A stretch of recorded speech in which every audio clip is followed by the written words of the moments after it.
when age fell upon the world and wonder went out of the minds of men, when gray cities reared to smoky skies tall towers grim and ugly, in whose shadow none might dream of the sun or of spring's flowering meads, when learning stripped earth of her mantle of beauty,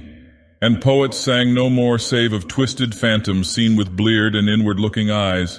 when these things had come to pass and childish hopes had gone away forever,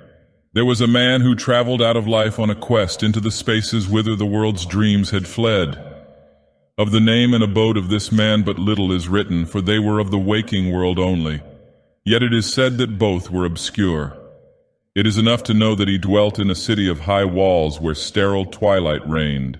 and that he toiled all day among shadow and turmoil, coming home at evening to a room whose one window opened not on the fields and groves, but on a dim court where other windows stared in dull despair. From that casement one might see only walls and windows, except sometimes when one leaned far out and peered aloft at the small stars that passed.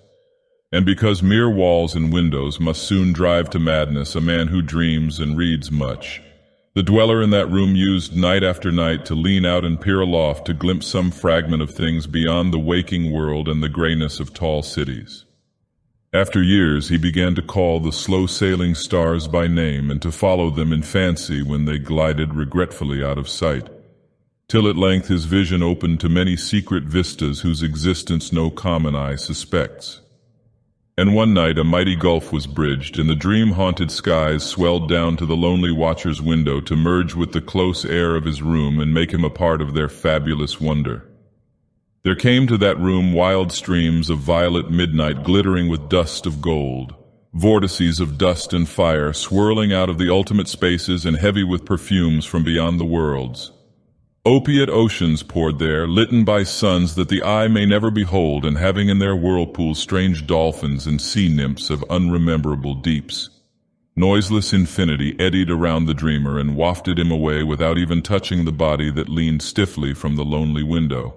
And for days, not counted in men's calendars, the tides of far spheres bear him gently to join the dreams for which he longed, the dreams that men have lost. And in the course of many cycles they tenderly left him sleeping on a green sunrise shore, a green shore fragrant with lotus blossoms and starred by red camelots.